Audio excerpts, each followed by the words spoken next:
Pistons fans, Pistons fans, Pistons fans, Pistons fans. We're ready to have a unique conversation tonight. I'm pretty sure you guys can see Deuce's face. His face says exactly how I feel as well. I'm probably sure a lot of you guys feel the same way. Um, before we get into it, what's up to everybody in the comments section? Elton, Kay, everybody. Baldwin, appreciate the donation right out the gate. Happy holidays to you and your family.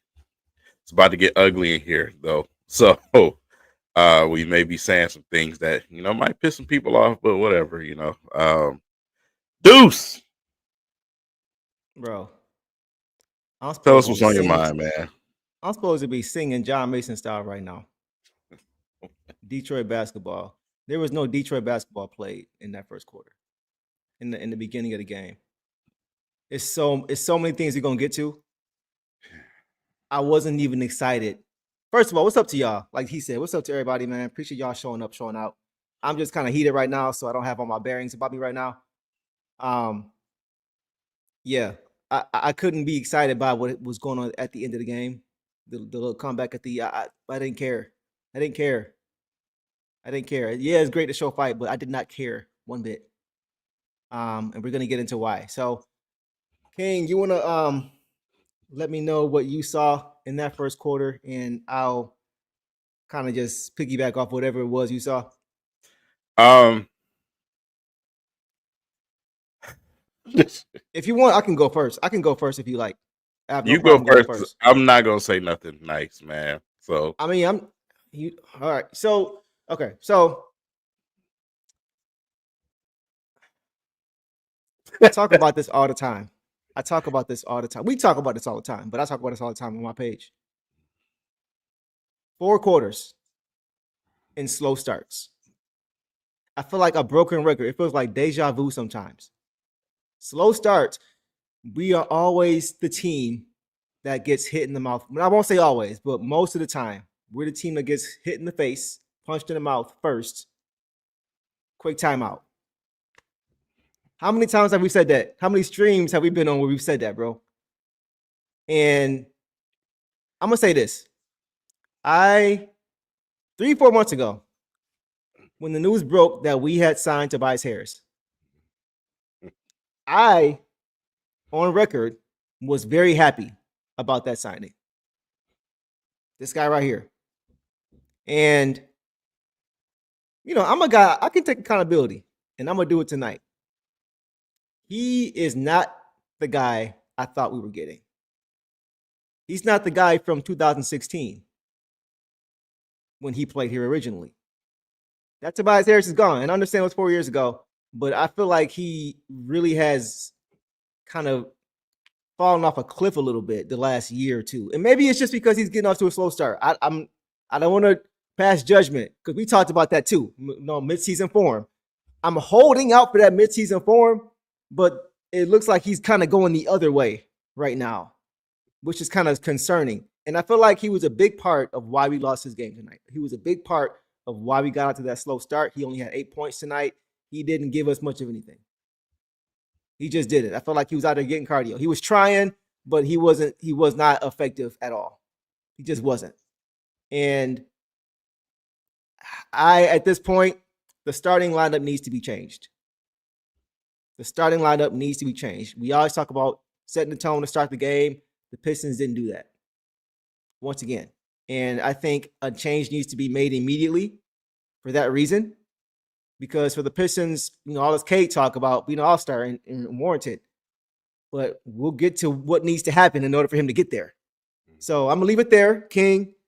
I don't want to talk and hog all the time here, but what did you see, man? Am I way off on this one? You're on point. When we first started getting the rumors for Tobias Harris, took a lot of backlash because I said I didn't want him here. And the first time around we had him here, okay, I can deal with it. He was terrible on defense. I didn't like that, but I could deal with it, right? Right. The first thing that came out of my mouth is, why is the 76ers letting him go? We And talked that's about just that. that's the common thing, with our Detroit teams, man. We go and get somebody when another team let them go and expect them to have a renaissance. Right. And we threw some money at them, made even worse. Yep.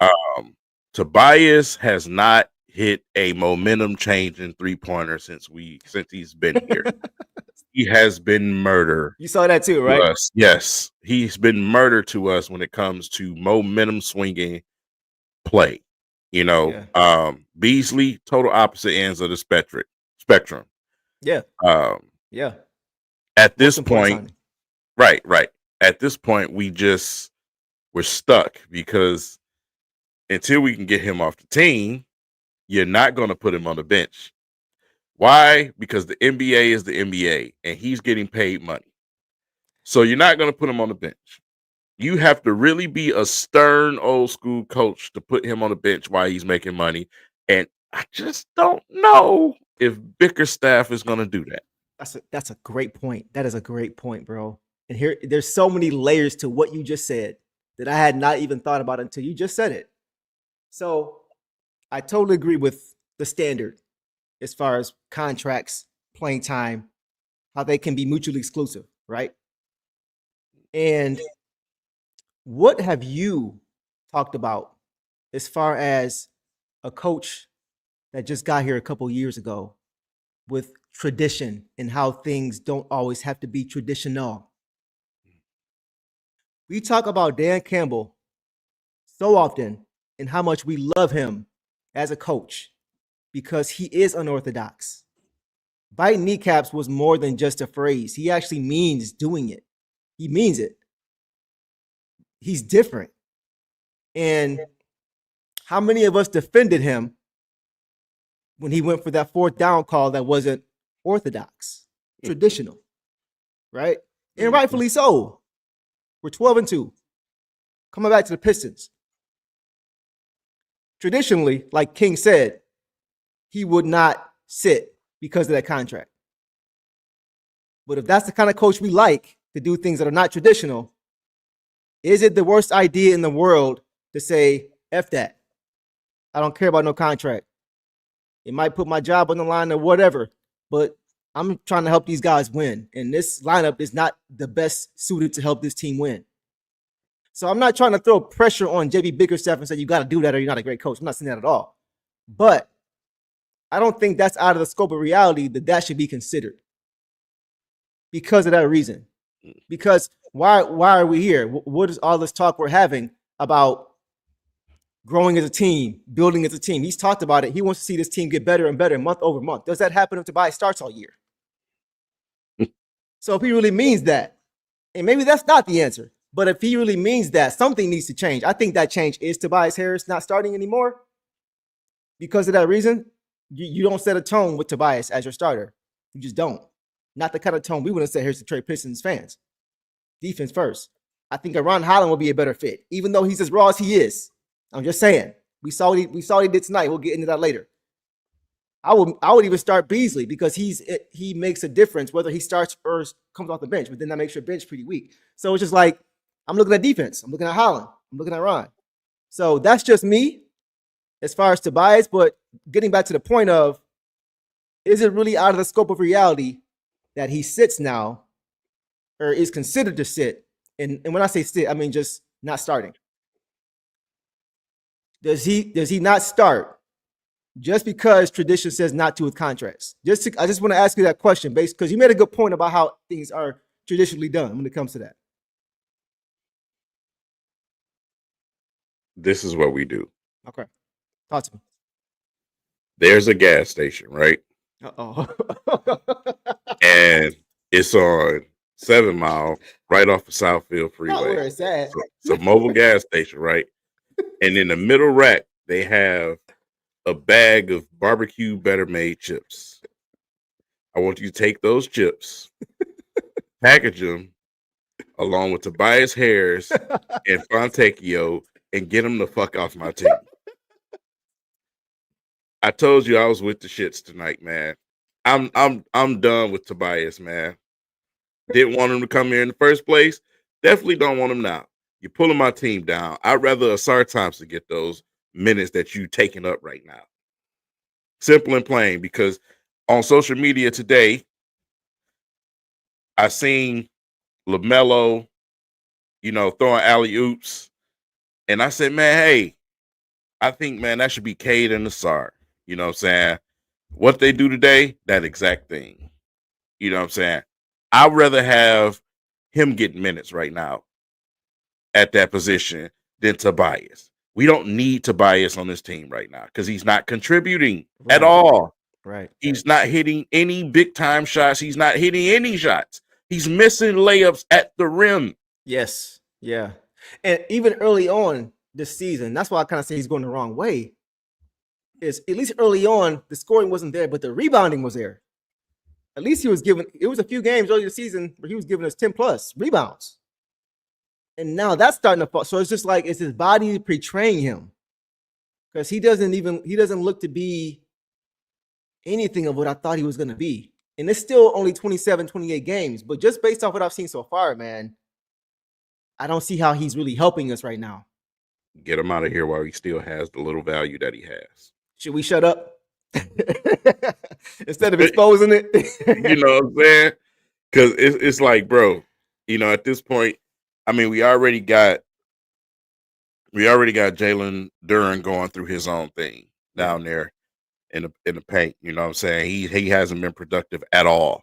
Teams have figured him out, how to take him out the game, how to, the veterans in this league, they have figured out how to bait him and get him into foul trouble. Yep. They know he don't want to move his feet, so they're gonna make him hand check. They're gonna draw fouls. They figured that out. Yeah. So he's going through his own thing. That's but true. we can't have him and Tobias not being productive. It's K had 33 points tonight, man. Yep. 33 points. Yep. Only started in double figures. We lost to the Jazz, bro. Like, come on, man. You know what I'm saying? Come on. John Collins down there. Yeah, they got marketing or whatever. Still, I expect the better of you out of that matchup. I just do. That's just me personally. Yep. No, I agree with you. Let's talk about Cade, man, for a second. Yes. We talked about this All-Star game. This is the most buzz and support he's had and push for him to get to an All-Star game. This is the most he's ever had, by far. Right? And rightfully so. He's gotten better year over year over year. We understand that for sure. Boy's always in the gym working on his game. But there's a reason why this season the Pistons are getting more support from outside sources, right? There's a couple reasons. First one is that we got a coach that understands how to coach his team. Simple playing, right? That's the first reason. The second reason is he has a roster that makes sense. At least make more sense than previous years, right? He has spacing. Makes it easier for him to operate. But the most important reason, we're winning games. Yeah. We're winning games. At the end of the day, yeah. And that's why I say we got to jump on this now. Okay. And get it fixed now, because if we lose enough games, we're going to end up getting our all-star snubbed. Right. Exactly. That's 100%. 100%, bro. Like, so just think about it. Like, we're not even 500. But at, 11-17 now? At least we're becoming somewhat respectable. Right? That's been the biggest difference. Think about this. Think about every time, every player, every all-star, at least most all-stars in recent memory that has made it to the all-star game, their team won at least 30 games minimum, right? 25, 30. You don't see all-star level players go to the all-star game if they don't have a certain amount of wins, if they're not winning. This is the furthest, this is the best we've looked this early, and I don't know how long. So other people are realizing that Cade isn't getting triple doubles and losses as much, So that's the biggest difference. So if you guys and all of us, if we want Cade to not get snubbed because he's on a team that's not winning, like some guys do every single year, look around the league, you'll see it. If you don't want that to happen, what needs to happen is for the Pistons to win games like tonight against the Jazz. The Pistons came out flat. thinking it was going to be smooth sailing. They were at home, and they thought they're going to win the game. Jazz caught them at a bad time. Couldn't miss a three in the first half, right? Like all game, they couldn't miss a three. So bad combination, but you can weather that storm if you bring that intensity to start.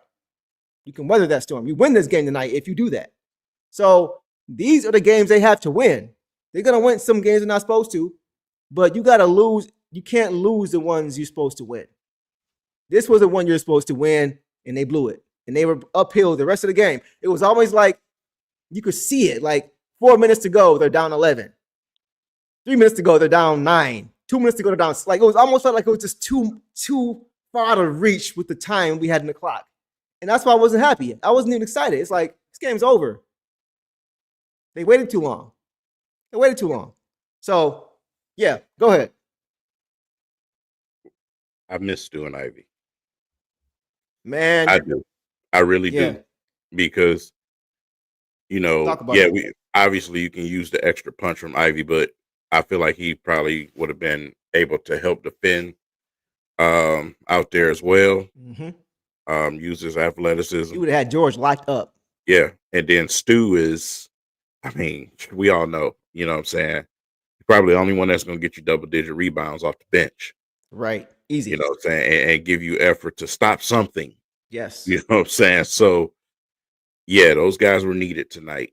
And it was just a big letdown from our forward center position today. Yep. It was a big letdown, and they caught us early.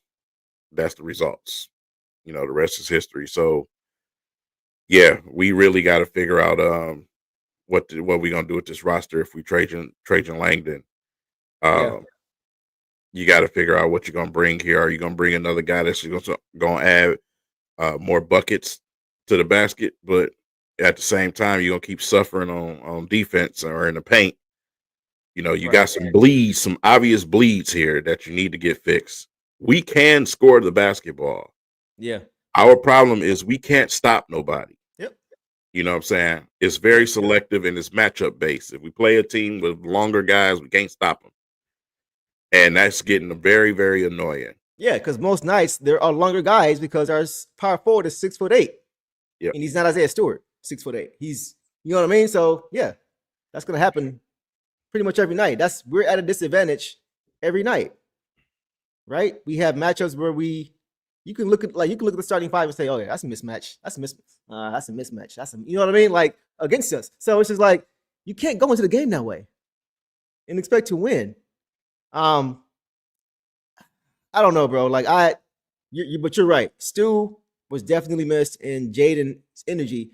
I don't think it would have taken that long for the Pistons to get going had he been playing tonight. I want to address the fan base right now because I've been holding my peace with this. Get to it. I ain't even said nothing on Twitter because this is something the Pistons fans do all the time. Jaden Ivey, before he's been taking these games out, it was well known that Jaden Ivey is injured. Before Jaden Ivey got injured, everybody was riding his pine. Mm-hmm.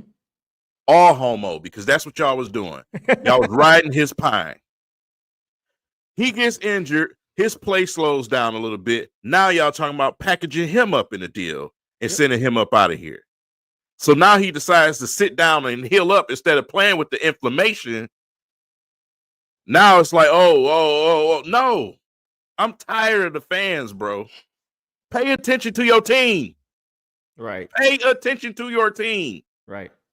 You're on social media scrolling all damn day. Read a report. The boy was playing hurt. Yep. He's taking his time to heal now. That is your third scoring option. Right. You have Cade, you have Beasley, who can give you 20-some points at any time. You had Ivy before he got injured. Yep. Y'all don't even know what the injury is. I bet y'all don't. Y'all don't read nothing. Stop whining about the wrong stuff. Yeah. You have an obvious problem down there in your paint. That's your problem. Your team can't stop nobody. If I put a yellow vest on and put them in the middle of the street and told them to stop traffic, they get ran over. I came on here to adjust the idiocracy, man. No, that's a great point. It's a great point. Know what's going on with your team. That's all I ask. Stop following along with these little social media personalities or these other content people that you're watching. They love to just talk. Pay attention to your team. You love your team. You say you love your team. Pay attention to your team. Right. Because if they say one thing on social media, here y'all come. They say one thing on the radio, here y'all come. Y'all the same ones that sat here and argued with me over and over and over and told me that Jalen Duren, when he got drafted, was better than Andre Drummond when he was a rookie. Bullshit. Well, the same people that said that Scoot Henderson was better than Jaden Ivey, and that's why we should draft him and get the same guy who played the same position. Remember that? Everybody's going quiet about Scoot Henderson. Remember Scoot Henderson? Who? And I was just, who Henderson? Yeah. And I was just like, why? That drove me crazy because I've been watching Jaden since college, and I'm like, first of all, you want to get a guy who's not as good to play the same position? That's what we're doing? For what reason? Yeah, he's better. He's gonna be better than Jaden Ivey. Yeah, let's go ahead and get Scoot. Have you seen our front court? So yeah, I'm with you, bro. Like it just didn't make it. Yeah, exactly. Scoot. I'm talking about Scoot. That's y'all don't even remember. Half of y'all probably don't even remember. Probably never even knew who he was to begin with. That's how long his career has lasted. Anyway, so yeah, man, like he's right. Y'all gotta pay attention to what's really going on, man. Not saying everybody, right? Probably not most of y'all here, but just Pistons Nation in general. Stop paying attention, man, because the front court right now is what we need to address. 100%, more than anything else. I think our back court and even our small forward position could be possibly set. Whether you want to put Sar at the power forward or small forward is up to you. But if you put him in small forward, your backcourt and small forward, your wing spot is set. I don't think that needs to be touched. Mm-hmm. That's just me. Am I off there? Nothing in my minds tell me that by the end of the season, Asar won't be at least solid enough to knock down 3-pointers. Same. You know what I'm saying? Because all the mechanics look right now, and some of them are actually going in. Yeah. I think we're going to see some improvement, not only just this season, but over the next few seasons where we're more confident with that, especially him as a wing player. We need his size and athleticism on defense, too, as a wing player. So, yeah, let's get these dead bodies out of here. I mean, look, what did Tom Gore say before, bro? This is once again, like, I love JB Bickerstaff, but we're going to learn about some of these guys, right? Mm-hmm. We're going to learn about Tom Gores, who said there's too much money on the bench. You see what I'm saying? So we're going to learn, are you really committed to winning here? I'm not doubting it at all. I'm just saying, I'm just watching. I'm paying attention, right? And, we're going to learn some things. We're going to learn some things this season about what the intent is this season, about what the purpose is for this team long term. We're going to learn. About setting that culture and all these different things. You can tell when a guy fits a culture when he doesn't. You can just tell. Right? Yeah. Holland fits the culture. Defensively. Stu. I mean, some guys just stand out. You know what I mean? To where you just, he's a Detroit Piston. As far as from how they carry themselves in the basketball court. So, yeah, we're going to learn some things about a lot of these guys, man. I'm actually just here with my popcorn. Waiting to see what happens. We got to go and get more janitors that actually do their utilities and go do. I seen better effort rebounded tonight at my high school game. I swear I did. Yeah, like it's like who's selling out for the rebounds? You know what I'm saying? And like I said, I screamed and hollered in my last video about Jimmy Butler out rebounding our front court. Mm-hmm. That can't happen, bro. Yeah. Now I have to give credit where credit's due. In that game. Darren did have 16. So, but I hear you. Beat him, though. Right, I hear you. Like if you probably like if it's Drummond got 30 and Jimmy got 10. So I know what you're saying. I get it. But I just want to give him that too, because it wasn't like he wasn't competing at all. But still, the highest rebounding person in the game can't be Jimmy Butler. It just can't happen. That can't You're happen. Right. Yeah, I'm with you. He got to get out the paint. Yeah. He got to. Like, you got to get out of here, bro. You Yep. know what I'm saying? Don't even think Like about Stu would push. We've seen Stu, right? You've seen Yeah. Stu as soon as on defense, as he's sitting on defense, and you see the offensive player trying to get into the paint to position himself. He's pushing Anthony Davis out of the paint. Like, he's pushing these guys out of the paint, literally, like shoving them out of the paint, and they're looking at the ref like this. And that's what I always speak to, bro. It's a certain level of pride, man. Mhm. It's a certain level of, I built my home here and I live here, and you're trying to intrude in my house. Yep. That's how the paint is viewed by Isaiah Stewart.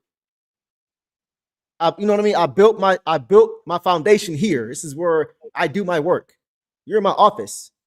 You're walking in unexpectedly. No, get out of here. This is mine. You know what I'm saying? Like, it's just a certain level of pride, like, that I don't know if it can be taught. I don't know if it can be taught to that level. Some guys to that level just have it. Yep. And they can add on to it. But yeah, so to me, that's where it starts, bro. Go ahead. One of them guys, Deuce, is you got to look at guys like Paul Reed. Man, Paul Reed, you know, took lesser money, and he came back tonight and probably had his best game as a Piston so far, which is not many of them because he haven't been on the court. You know what I'm saying? Absolutely. So that's love of the game. That's effort. Yeah. That's what you're looking for to have on your team. Yeah. You know what I'm saying? So it's just a lot of this, you know, what we're seeing is effort based and this thinking the game. You know, thinking the game is another part of it. You know what I'm saying? You got to think the game while you're out there. Mm-hmm. Teams, these players, they come in here and they outsmarting you. You got to be smarter fouls during, you know what I'm saying? You got to stop jumping and falling for everything. Yeah. We got to hold you accountable for that. You're NBA, you're a professional basketball player. We have to hold you accountable for that. 100%, bro. I want to shout some of these comments out, man. We see y'all. Elton, first of all, this is exactly what's been the issue. And this is what I was kind of alluding to. The issue with JD is if they don't give him touches on offense, he won't rebound. Right. That's what I've always been saying. You've been saying it too, King. Let us start on the defensive end. Make your impact on that end, and whatever you get in the offensive end is gravy. That should be the mindset. I guarantee you, Duran, if you block a shot or two and you hustle up that floor, somebody will find you. They're going to be looking for you. Cade going to make sure he's looking for him. But it's like, even if it's one of those nights where you're not getting touches, I still want some guys, whether they scoring 0 or they scoring 30, are bringing the same effort. Defense. Bam Adebayo is a great example. You don't see him take plays off. Whether he's got 5 points or he's got 35 points. Mm-hmm. You know what I'm saying? On those nights when you're not getting the ball, it's just not working out, you're not getting the looks. What's going to happen then? It may be great if we're always looking for you. Okay, fine. You block a shot here and we look for you. But what if you block a shot and we can't look for you? What if you know what I'm saying? So, like, what are you doing on those nights? So I just need that consistent effort, man. So that's a great point by Elton. One more comment I wanted to get to too is this. I mentioned this earlier. It felt like the Pistons took the Jazz lightly from the opening tip off because of their exactly. Got punched in the mouth. That's what we said. They oftentimes are reacting instead of being the team to be proactive and hit first. And they thought it was going to be easy win tonight, and that's what happened, man. But you shouldn't go down. You shouldn't let any team score 50 points in the first quarter, bro. You should let the Celtics score 50 points in the first quarter. That hurts my pride as a player. But you let the Jazz? That's not a good look, bro. That's not a good look. Like I said, man, if y'all really want Cade to get to the All-Star game, these type of games got to be far and few between. Like, this can't happen again all year. That can't happen again all year. To that kind of team, no disrespect, can't happen. Yeah. He should be getting 12 rebounds in his sleep. Exactly, Elton. I agree. I can't disagree with that. Talk to me about Ron Holland, bro. What'd you see from Ron Holland tonight, man?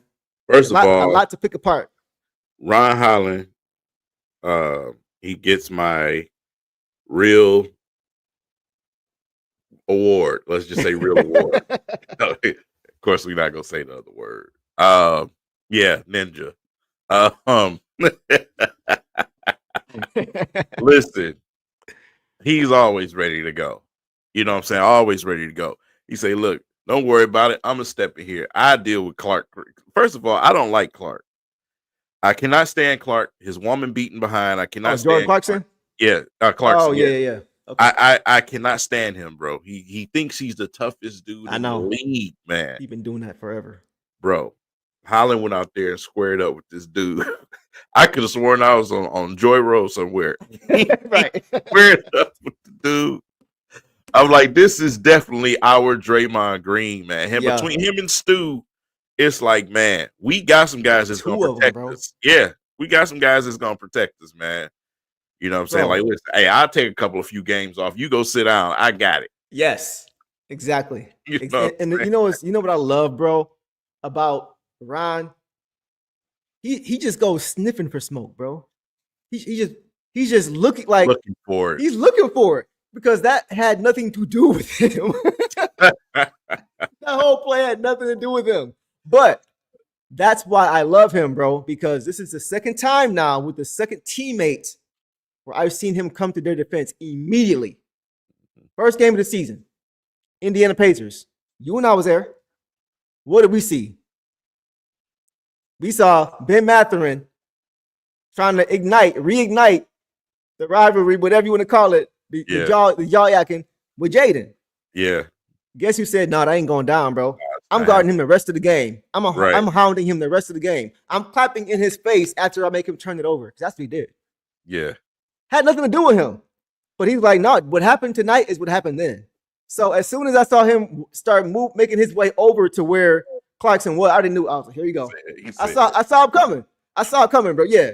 I haven't watched him that long, but he's very intentional about what he does. So when he does something one time, you can see it the next time point a mile away. Yeah. And this is the second time he comes to the defense of his teammates, bro. Yeah. He has no problem getting involved and making your problem his problem. Yeah. I love that about him. The crazy part though is that guys don't come back at him after it either. You can tell he's serious when somebody eyes go blank staring at you like that. Yeah. They are not for games, bro. He is dead serious out there. And it's funny because it looked like Clarkson realized it. Yeah. Because he put his hands out like this, like, bro, it went to a point of you want to square up to why are you even involved? His whole mindset kind of changed. He put his hands like this, and Ron was still trying to get to him. And you're right. You can tell, you can feel it in yourself when you blink like that. And you can also see it in others when they blink like that. Like, when you're feeling it and looking like that. So you could tell he definitely, and it's very rare to see that in a rookie. Look like he ain't been in the league 10, 15 years, like Udonis Haslem or Draymond Green, to your point. Yep. He's another guy that I think is not going anywhere. I said Stu already. I've said that all year. I said Stu is already showing me he's going to be here for a long time. Yeah. The trade rumors is cap. I'm sorry. Yeah. In my opinion. If they're not, I'll come back and admit I was wrong. But I'm saying they're cap. And I think Ron Holland, they both have that same trait that you cannot teach. And we haven't even scratched his surface at all as far as basketball wise. Yeah, right. He's not going anywhere. Yeah. Guys like him are not going anywhere. Guys like Stu are not going anywhere. You need that on your team. Usually I watch from first and foremost, shout out to you, Silent Daly, for the donation. You make a great point that we was talking about a little earlier. Yeah, that's unacceptable. When I watch the games, I watch it from the other side. And the announcers, they made it their business to mention how talented Ron Holland is going to be. You know what I'm saying? Usually the opposing team always mentions it every time he's in the game. His potential is very high. Yep. You know what I'm saying? And it really is. I mean, already getting to the basket and getting and ones where he can. You know what I'm saying? Man, like I said, the intangibles, the things that he do on defense, you don't teach that. Exactly. You know what I'm saying? That's natural. It's just like I said, with him and Nassar, it's almost the same story. I know. It's that's the same story. I want to see them on the court together. I know they might not be ready to do that yet because of their lack of great shooting and playmaking between the two of them together. You know what I'm saying? Ball handling. That may be tough, but defensively, I just want to see it. I just want to see it. I challenge the coaching staff to do that on the tough shooting night. Because if we ain't making threes already, guess what? Let's go stop the other team. Let's go throw the dog pound out there. Right. You know what I'm saying? Let's go throw them out there. Let's go throw Mike James and Lindsey Hunter out there and see what happens. Bro, You you see get on what my I'm saying? nerves. You get on my nerves. I was just about to talk about that. I was just about to say that. So okay. So was that your point? Yeah. That was it? Okay.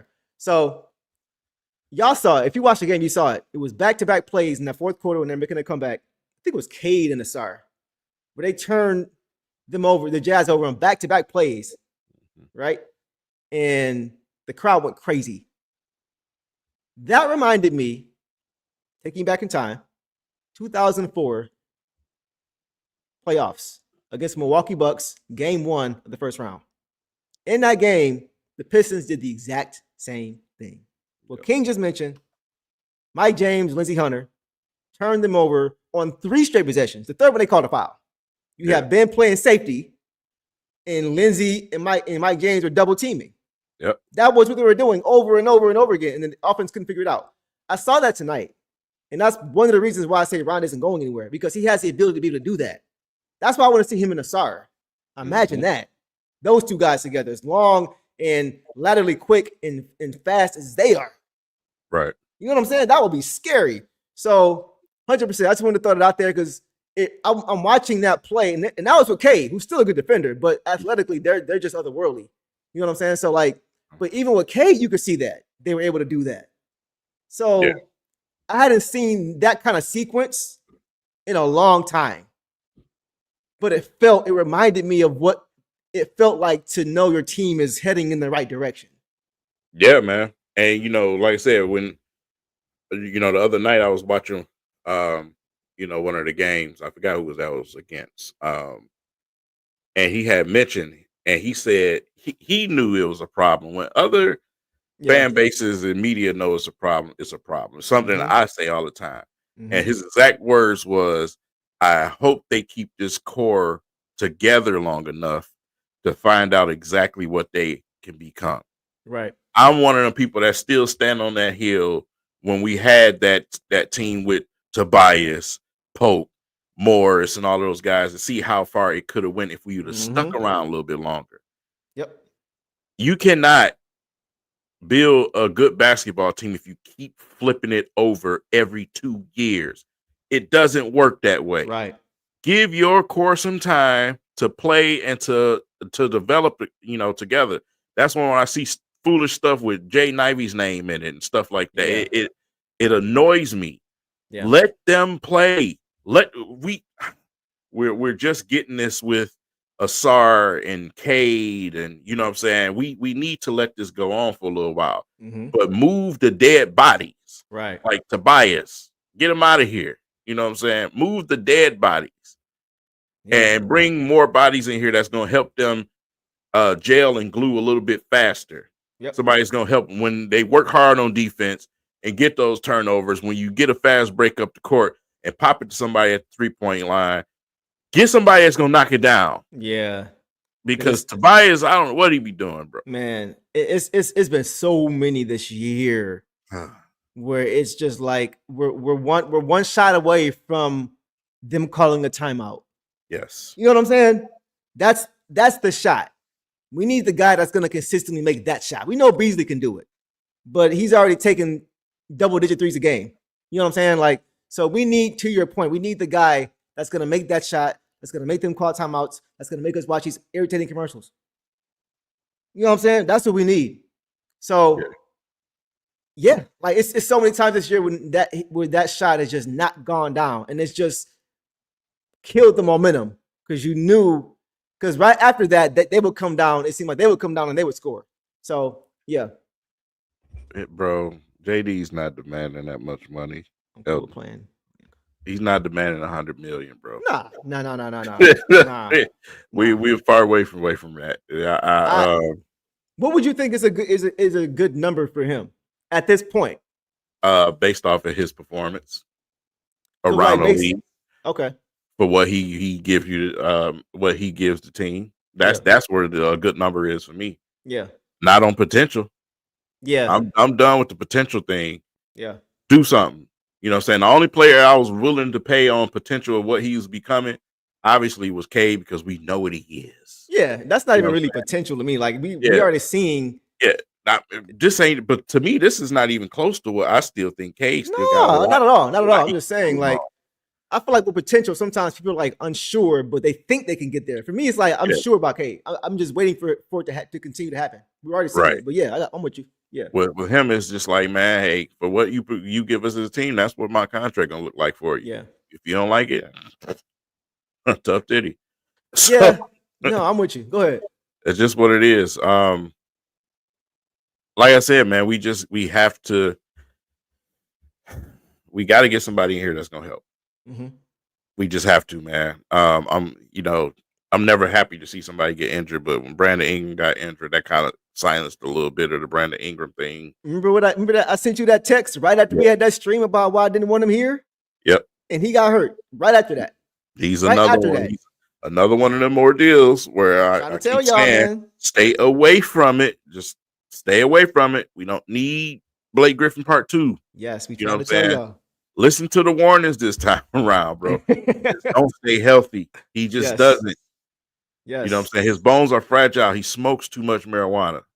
He is the Wiz Khalifa of the NBA. If y'all don't know that about them, I watch a lot of podcasts and everything that these dudes be on, bro. Y'all really need to.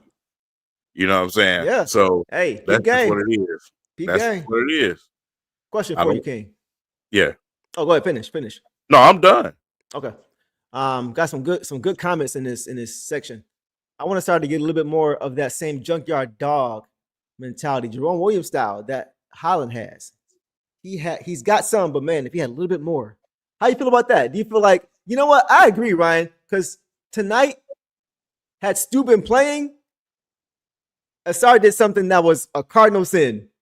He knocked down John Collins and what really wasn't a foul. And he went like this. If Stu was out there, he would have given the Slap Mike this man. Tyson, not the Mike Tyson, the Clubber Lane, Mr. T, Apollo Cream. Get your hand out of here, fool. Like you don't do that. Like Stu is like a proponent of not doing that. So I'm with you, Ryan. I want to see a little bit more, a little less friendly, a little more. You're my enemy in the basketball court. Because as gifted as he's a nice guy. You can see he's just a real nice, soft-spoken kid. But I think if he had more of that dog in him, he could put more fear in opposing players. To go, if he had that dog to go along with that ability that he has, it could take him to another level. I agree. Yeah. Good point. Yeah, that brother got Chihuahua energy, man. I'm telling you, man. And I ain't talking about the stature of the dog. I'm talking about the heart of the dog. Chihuahuas are evil. Most evil animal on planet Earth. Yeah. I know. Yeah. You know what I'm saying? For sure. They ready to fight anything or bite anything if they can. So, like I said, he just man, it's so fun to watch that. It's refreshing. Maybe if we get more of that type of energy around the league, maybe the ratings will go back up. You know what I'm saying? I Because mean, the ratings are at an all-time low for a reason. It's just a bunch of softness and three-point shooting. And boy, my God, I swear, if I told you so was $100 every time I say it, when we is dealing with Golden State, and man, I swear, I kept saying if we keep playing basketball like this, you're going to ruin the NBA. Yeah. It's going to get boring, bro. Yeah. You know what I'm saying? You're taking all the other parts of the game and you scrapping them just to chuck up shots all day long. Yeah. That's going to get boring, bro. Yep. I want to see more dunks. I want to see somebody get banged. I want to see, pause. I want to see more people get banged in the paint. You know what I'm saying? But I mean, the ratings is speaking for themselves. Yeah. They speaking for themselves. You just ejected guys for squaring up. And that was crazy. Is this the Me Too league? That was crazy, bro. Doing? That was wild.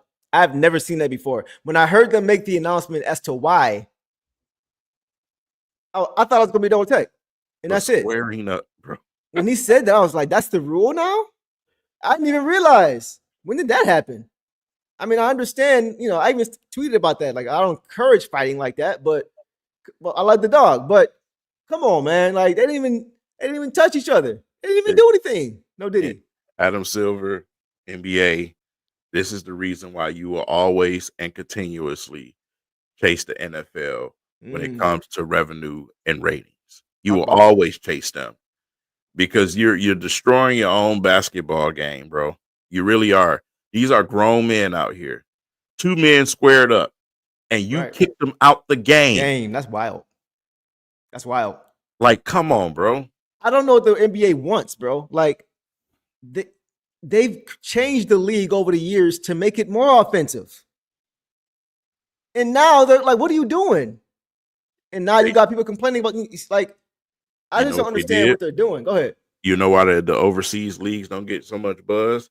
The NBA wanting to be too much of a business, turn this into a universal national league. We're playing Euro style basketball almost without some of the rules. That's what we're doing right now.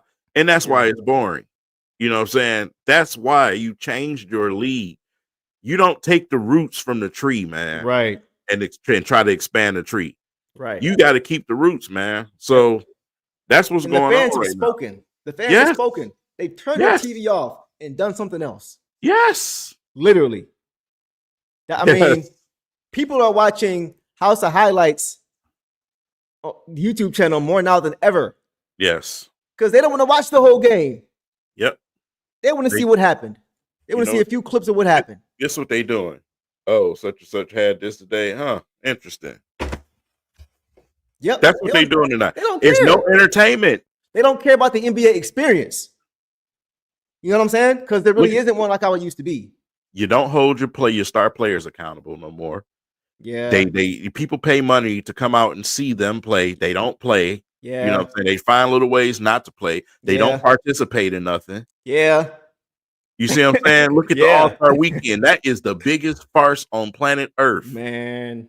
They didn't change those rules. I still don't understand them. Even KD said it's horrible. Yeah. It's hard. Just go back to East and West. But you know what, though? I got to be honest. I feel like maybe not KD, but the players who have participated in the All-Star games this last decade have not made it easy on themselves because they have not played hard in these games. At all. Let's call it a buck. KD may be right, but he is even just a little bit part of the problem. That's the franchise is doing, man. They don't want them players to play hard. Then maybe that's what it is. I'm not trying to cast blame on who it is, but that's the reason why people have not have. It started with the All-Star Weekend, and now it's kind of seeping over into the NBA as a whole. As far as people not watching anymore, people stopped watching the All-Star game until the fourth quarter. Because remember, for a while we would only watch the fourth quarter. Or at least I would, because I knew the fourth quarter they're gonna strap up and play defense because they want to win the game. But they're not even doing that anymore. Listen, this comment right here, it sears into me because I'm with that. I was watching this documentary and it was LeBron. LeBron was talking about it. It was a podcast. And he was like, you know what, man? He was talking, they was talking about how dead the All-Star game is now. And he was like, I remember, when I was coming in the league and the All-Star game, guys was like, we gonna go out here and have fun. We're not gonna do nothing too much. Mm-hmm. And he said that game, Kobe came in there locked in. Like he kept making them turn the ball over. He was trying to block shots. He was going at them full force. You need those type of Patriots in this game, bro. Yep. We don't have them right now. They're absent. Yeah. When your star players are Nikola Jokic, who doesn't even like basketball, when you have Luka Doncic, who just wants to chuck shots and drink beer, that's what you got right now. That's what you got. Our only hope is guys like Anthony Edwards, because he's been speaking out on this stuff a lot. A lot. Yeah, he's been speaking out a lot, bro. Like, there was a clip recently. I'm not sure if it was recent, how recently it was, but with Jason Tatum were going at it. They were kind of getting into it, like not on the court, but like back and forth in the news or whatever. And he was like, after the post game, he was saying, Jason Tatum was talking junk, talking about he best player in the league. He said, y'all ninjas crazy, y'all ninjas tripping. So he don't care at all. He's not. He's trying to. Yeah. Like he walks that line very well, as far as still being cool and respected by the players, but still letting them know, like, I'm still coming for your head. Yes. He has found that perfect balance to even where he's still likable in the media. Man. To where the competitor, because think about Russell Westbrook. he's very polarizing. He's Yep. got that fight, but he's very polarizing. Some fans feel he goes too far. Some fans feel they love it. Mm-hmm. But Ant-Man just seems to have that perfect balance. Yeah. You know what I'm saying? I love that about him. He's bringing that Michael to the league. Yeah. Michael's still his old man whenever they somewhere together. You've seen it with Magic Johnson. He Right. talking smack, bro. He like, Yep. we can lace him up right now. Right. Even though he dead He serious, just said that. we can lace him up 75th. right now. 75th, yeah. That is how that was the standard in the league. You know what I'm Right. saying? Now it's like, that's rare. Like, what is what? Is it AAU?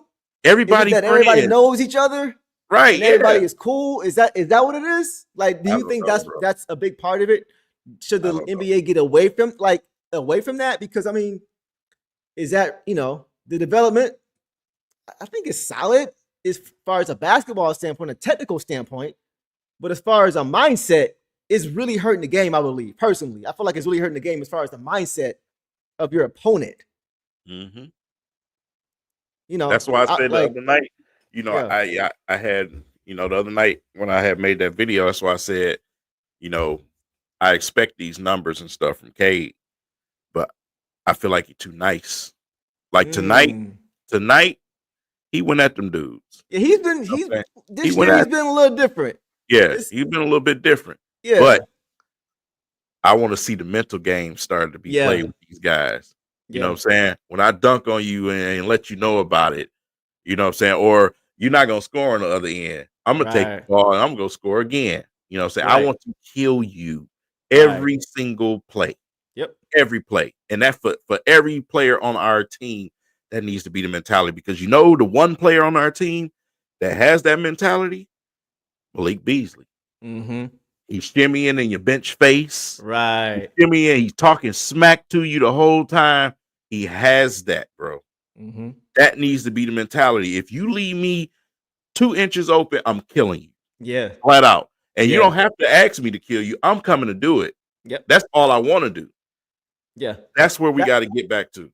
That's part of why he's been, let's talk about him for a second. That's part of why he's been the most important signing, the most underrated signing. I don't think any of us thought he was going to be more of an impactful signing than Tobias Harris when the moves first happened.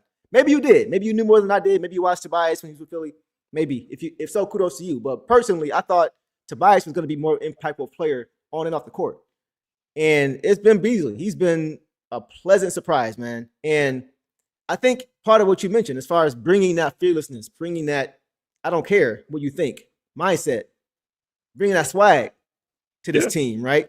Yep. It's rubbing off. You're seeing guys like Ron Holland say, watch Beasley do it and say, "Oh, okay, that is okay to do in the NBA. Okay, cool. I'm about to go be me." You're seeing that, right? To where it was already there, but seeing their teammate do that is giving them validation that they can do it too. So now they're being them. So I think he's been so impactful in that way. And of course, just the way he gives these guys confidence. I love the way he gives these guys confidence, man. To me, he's that perfect guy that can bridge the gap as far as an age standpoint, because he's old enough to be the vet, but he's still young enough to be current. He's still on social media, reposting and doing all these things with these guys. He's still playing COD with these guys, but he's still the vet in the room. That's why he's so important. And I think his encore play makes them respect him and look to him off the court, because he's not just a locker room guy. He's leading the team in scoring sometimes. He's going 7 for 13, 8 for 14 from 3 a lot of nights, which is a big part of why I think he's going to the three-point contest. I've been saying that. And so he, as a whole, from top to bottom, bro, has been impactful in so many ways. And I think he's the one guy, if you're going to move a bet, that you can't. I love Tim, but I would move Tim before Bees. I would move Tobias before Bees, because on and off the court, what you're getting from Beasley right now is exceptional and very underrated. And actually, that deal is looking pretty cheap. It looks cheap right now, and he embraces the city. The city embraces him. Another thing. You know what I'm saying? Keep him here. You trade him, I'm legit gonna be pissed. Right. Because you taking Cade's toys away. Why? Exactly. On off the court. We got a guest that's coming on, guys. It's actually my cousin who is gonna join the show with us now. He's a hoop head. He's a hoop head like me. But he's been wanting to come on for a minute, and he's very well spoken for himself. So we're gonna bring him on. Y'all show him some love. Drop some comments in the chat. Drop some fire emojis. Drop some whatever to comment for my cuz. Want to bring on Wade Vaughn, if I can get this right. There we go. What's going on, Cuzzo? Can you hear us? Cuzzo. What's going on, man? Nothing much. I like your hat. Appreciate it. Go Lions. Yes, sir. Of course. Yes, sir. Detroit is everybody. You already know how that go. Yeah. Yeah. So tell me, man, what did you see from tonight's game? Anything stand out to you? Oh, look, because you had told me I was coming on, I took some notes. See? So yeah. So, I mean, giving up 48 points in the first quarter, that's just absolutely ridiculous. That's the highest that the Pistons have gave up since 1967. Stop it. Yes. That's the highest they've given up, 1967. Let's not I'm forget. gonna write that down. Yeah. And also, let's not forget, Jazz were on an 8-game losing streak before coming in. Yeah. Yes, they were. So really, when you think about it, all odds and roads same time I'm saying has to lead through Detroit. We were at home. Mm-hmm. There's no way we should be giving up 48 points in the first quarter. But like you guys talked about, I'm looking at Tobias Harris, 8 points, 30 minutes, 3 for 13 from the field, 0 for 3 from three-pointers. I'm looking at Tim Hardaway, 8 points, 3 from 11 from the field, 2 for 9 from 3. And they played hella minutes. Yes. Tim Hardaway, 25 minutes. Tobias Harris, 30 minutes. I mean, Mike Beasley and Cade Cunningham were the only ones who really were dominant. Offense, you got Cade went for 33. You got Mike Beasley who went for 26. Yeah. But what killed the Pistons the most, because I feel like even though the offense was struggling, it was still durable and still there even without Ively and without Stewart. But to me, rebounding-wise, you had the Jazz killed the Pistons rebounding 67-43. And out of those 67 rounds, 3 of the starters combined for 35. That's bad. That's bad. The first 3 starters combined for 35. Yeah. Yeah. You can't set the tone that way. That's what me and King were saying. You have to get off to good starts. The Pistons always seem to be the first one burning their first time out. Yeah. And more times than not. In there and thought that, hey, it's the Jazz. They 6-19. Like, which team is tanking? You know what I'm saying? Like, come on, ain't they supposed to be the team tanking? You should never allow that many points on your home floor in the first quarter.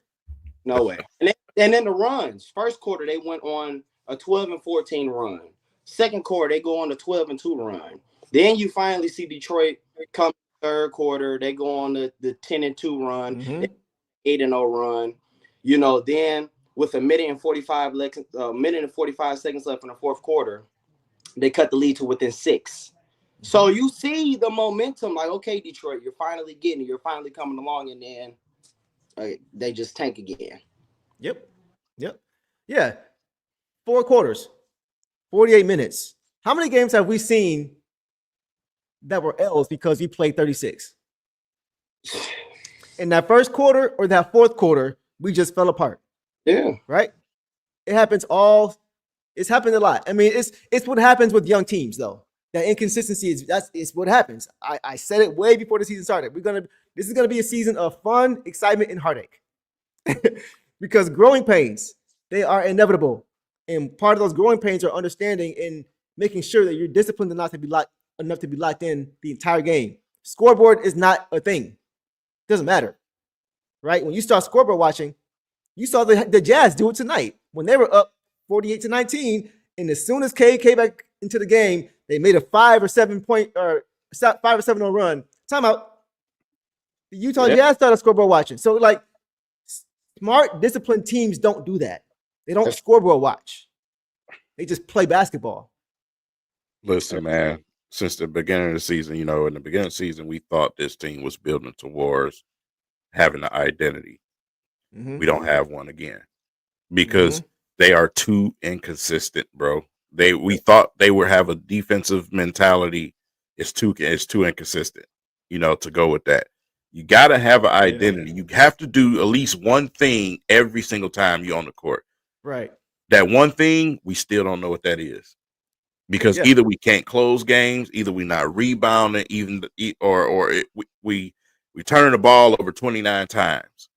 It's always something. We have to find something to hone in on and create an identity and some consistency. Yep. Just haven't did that yet. Yeah. That's a great point. That's a great point. Go ahead, Cuz. Is letting a team put up 18 threes is insane. Like Jazz, they're starting 5. 4 of them had double figures. There's only one person that did not score in double figures in the starting 5. Like 4 of those players had double figures. And out of those 4, 2 of them had double rebounds. So they just got, like I said, really, offensively, definitely the Jazz came to play. But like I said, honestly, I feel like looking at the stat sheet, what killed Detroit was rebounding. And they just tanked. They did not care. Did you take down how many turnovers the Jazz had? I did not. That's probably let me check. They had almost 30 turnovers, bro. They had 25 midway in the 4th. Look it up, see what it is. 27. Wow. 27. Wow. And they still beat you. How do you dominate a game with 27? You know what's crazy? The Pistons had 10. 10. That is very strange. I don't think I've ever seen that before in my life. To a team that is up 31 points in the first quarter, ends up with 27 turnovers for the game and dominates the whole game. And the team that has 10 turnovers is never in control of the game at any point. You want to know why? Go ahead. The reason why is because, they turned the ball over 27 times. But guess what the Pistons weren't doing in the first half on them turnovers? Scoring. Yeah. Agreed. Turnovers don't matter if the other team don't score off of them. That's why what I'm saying? Points off turnovers. Simple and plain. Yeah. By the way, that's the lowest they've ever scored in the first quarter since 1967 as well. So they broke. Wow. Not only is that the most that they've given up 48, that's the most since 1967, and then that's the lowest they've scored since 1967. First quarter, it was 48-19. 48-19, man. 48-19 first quarter. That's insane. Yeah. Insane, man. Yeah. Wow. Yeah. You're right, bro. Like it's hard to hang your hat on something when you nobody can. It's gonna be hard for people to look at you as a defensive team when you do this. You know what I'm saying? Like when you do that, nobody's gonna look at you and say, "Oh yeah, they play defense." Right. Like, man, y'all gave up 50 to the Jazz in the first quarter. Like that's another reason why you can't do that. Yeah. No, but they're not gonna respect you. They're not gonna really believe that you believe if you're doing that. It's just not a good. And that's what I mean by it's not a good look. It's not a good look, man. I'm like, go ahead. You never appreciate something until it's gone. No, go ahead, Wade. I don't know. Looking at this game, like I was beyond frustrated. I just was. I can't, And then when you just sit here and you look at the numbers, going over everything, it's just I don't. I got a couple questions for you, King. And wait, if you remember, I'm seeing some Tobias Harris verse comparisons. So I want to ask what y'all think. These are just random. Tobias Harris, John Lure. Yep. For sure.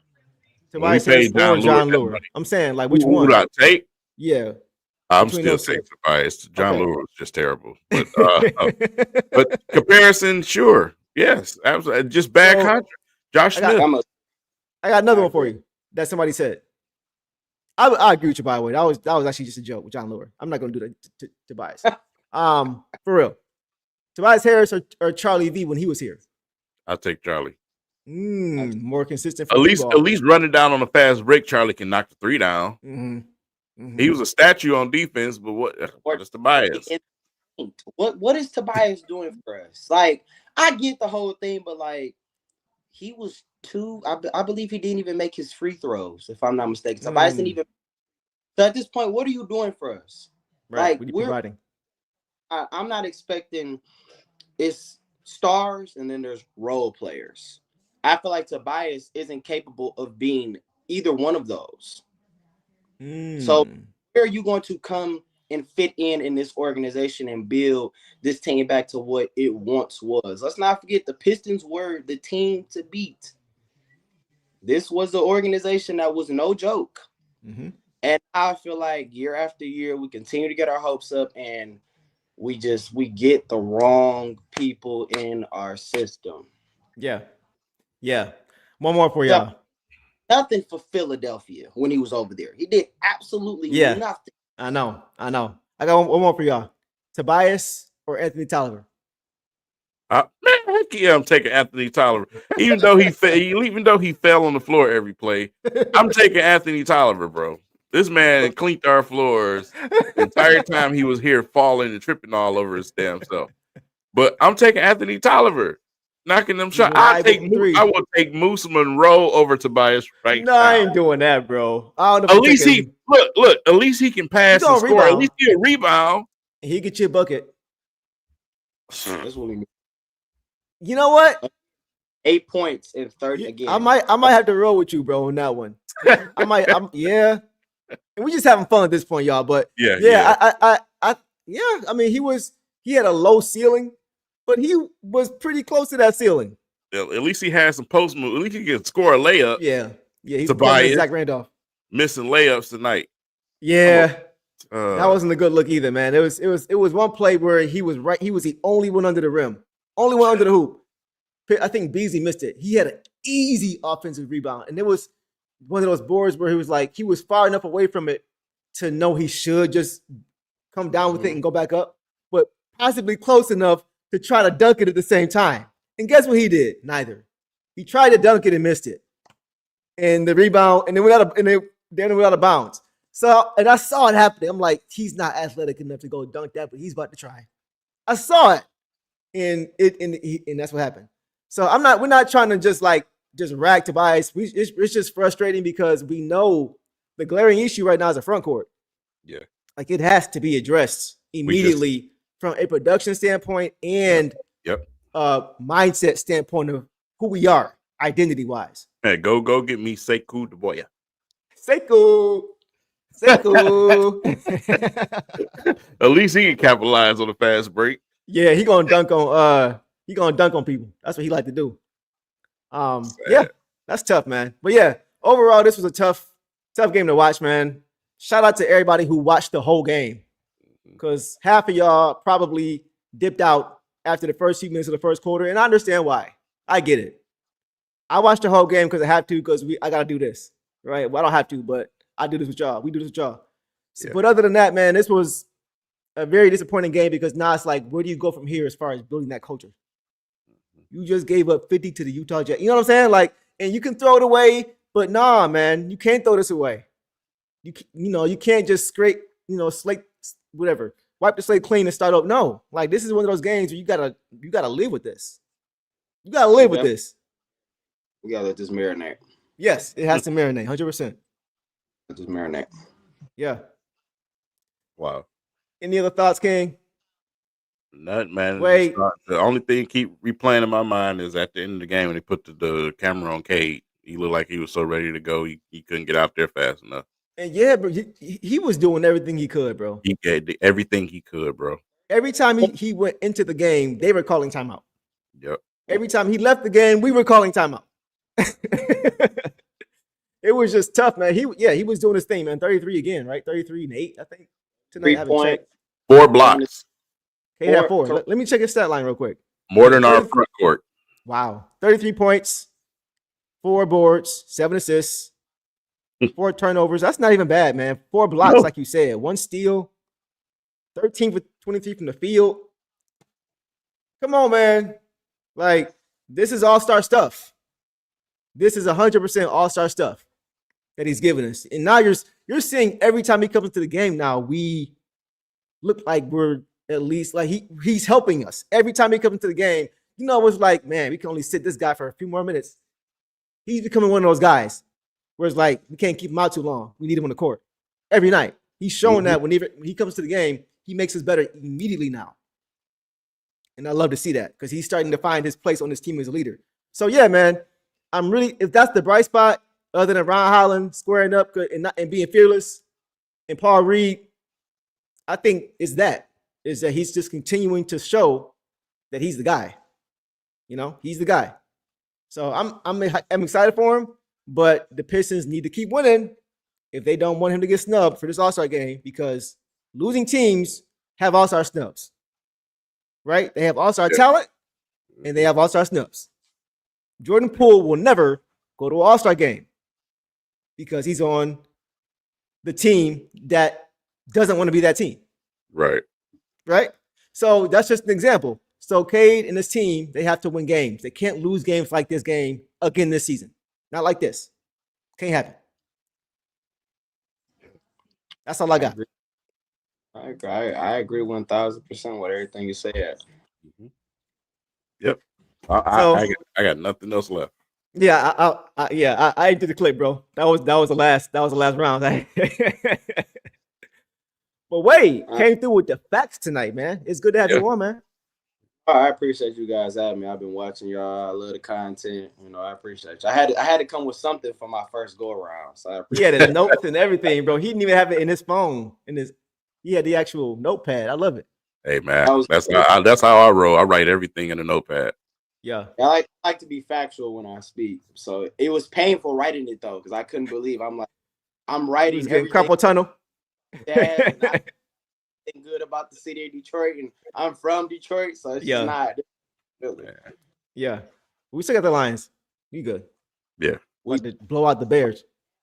You guys heard, but apparently David Montgomery is not out for the remainder of the season. They say that he evaluated, which is huge for. He has David Montgomery got this. It's an old school thing that they used to have back in the day. It's called ball sack.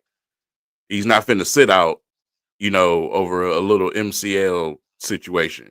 Calvin Johnson played with a torn PCL. And a lot of fans didn't even know that. Mm-hmm. Facts.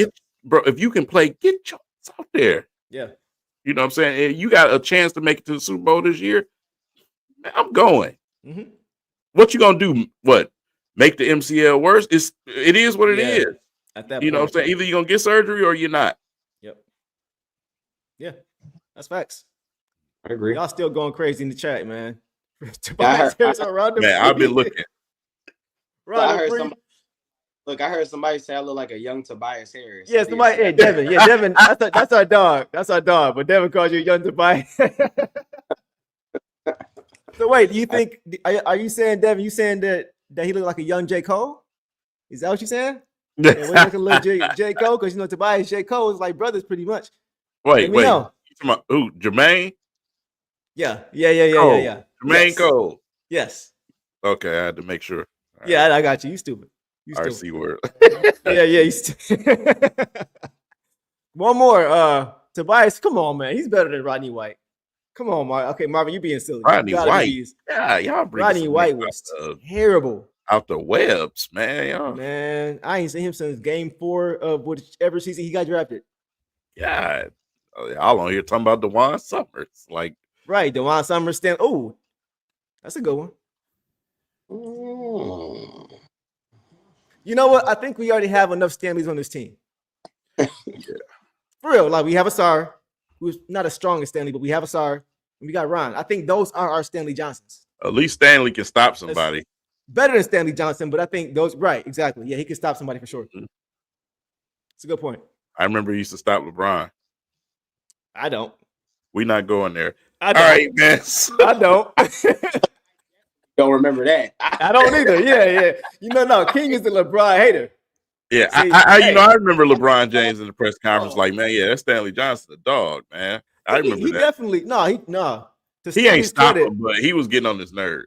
Yeah, he was right. He was getting under his skin for sure. When we first drafted him as a rookie. Mm-hmm. I remember that was in 2016 in the first round of the playoffs, right? Where that was a close sweep, honestly. Yeah. But every game, LeBron was giving him that side eye, and he was irritating him because Stanley at that point in time was quick enough and strong enough to make LeBron work harder for his buckets. That football. A lot like Lou Dort does for Luka. Yeah. He's still gonna score, but a few extra dribbles towards the end of the game, it's gonna affect you, you know? So to Stanley's credit, he did do that on a consistent basis. I thought that was a big reason why we had a shot to win a game or two, to be honest, because of that. But yeah, if Tobias gives us any of that, we're a much better team. We're getting out to much better starts for sure. But until that happens, you notice we won the other night with Tobias on the bench. I didn't want to say it, but you're right. He was out the last 2 games with that right sprain, finger sprain, thumb sprain. Yeah. So I mean, I don't know if all these guys are really hurt, or more so, you know, if we ain't gonna have you coming off the bench, let's just sit you for a game and see what we got without you. No. Obviously, we beat a better team with him on the bench. What I'm saying? Right. So I wonder if that's the thing. You never know, because you know how the optics are when a guy making that much money is going to the bench. Doesn't look good for that guy and his brand. So I don't know if it's the case, but what if we just say you sprained your esophagus and we got to sit you down? That way you can't play. And now we can see what we have with this guy. I'm just saying. I need him to move so we can get some of that Bobby Clinton, man. I need him to get out of here. Yes. We're going to end it with that. Bobby Clinton, I can't wait, bro, because I see him as a starting forward, bro. Eventually, yeah. Eventually. He in his first game back, he made somebody touch earth. First game, bro. He ain't played in a minute because that contusion was contusing, right? That calf contusion. So first game back, you know, you look at the star. First, he had to get his legs under him. This dude, I know it's a G League, but he comes, walks on the court, makes somebody touch earth, goes and throws it down. Like, he's just got it, bro. He's just got it. Maybe y'all don't see it yet, but y'all will eventually. Bobby Clinton is coming, man. He's coming. He's going to be a perfect fit for this team at the 4. Nice. I'm calling it now. Him and Ron is going to do this, and I think at first Bobby's going to kind of because of how much more polished she is right now. Just saying. That's just me.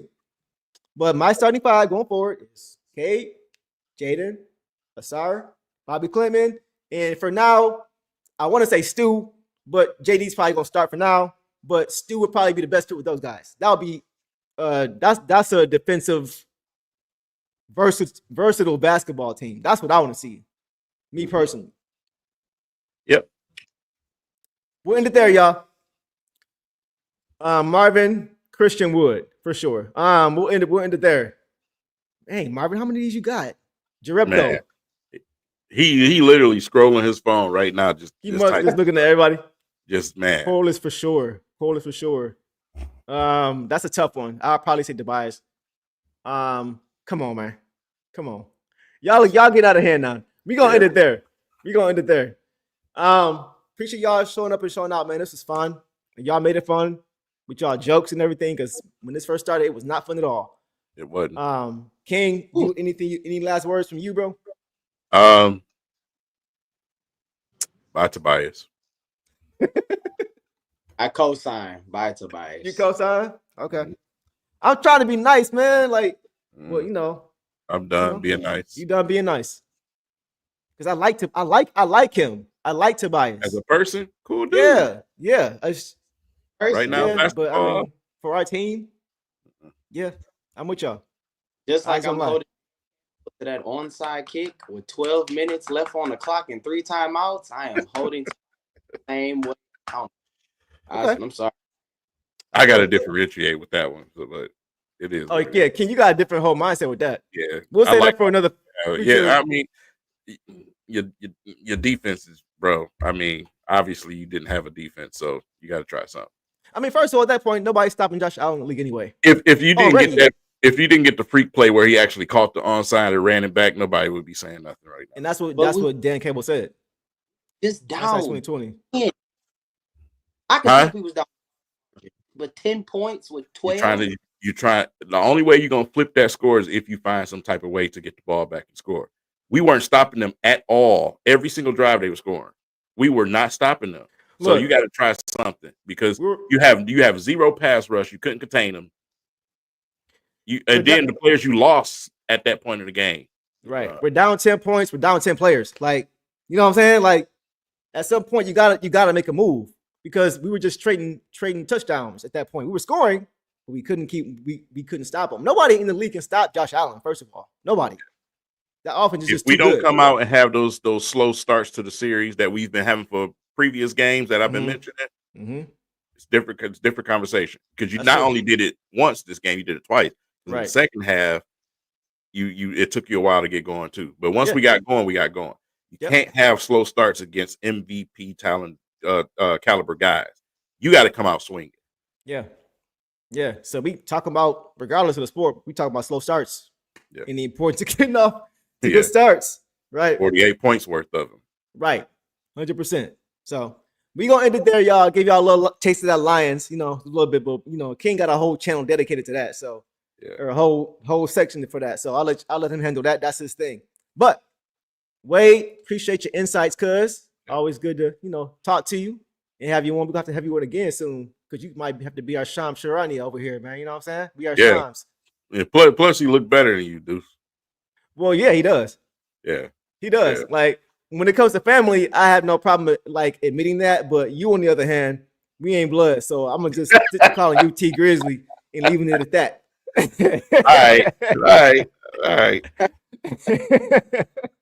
All right. No, I definitely appreciate you guys, and I look forward to if this somehow works out, I definitely love to join the team. So definitely let me know. Yeah, bro. We're gonna talk. We're gonna talk about it for sure. It was good having you on here, man. All right, y'all. All right. King, my dog. We gonna end it there, man. Yeah. And try to make sure y'all get some rest tonight. Don't let this one get to you too much. Let it go. Yep. We all know it needs to be changed. We got some content coming. There's a lot of people about to be off, out of work and everything else. Your kids at home. Make sure you go grocery shopping because they finna eat you out of house and home. Yes, they are. Make sure you guys are ready. Right. Make sure you guys take this time over these next couple of weeks and enjoy it with your family. Enjoy it with your family. That's very important, man. 100%. And also make sure you guys look forward to seeing our faces because we will be back with another great episode, man, to talk Pistons basketball. So with that said, we're going to leave it there. You guys have a great and blessed night. Detroit versus everybody. Detroit versus everybody. Be safe. Peace.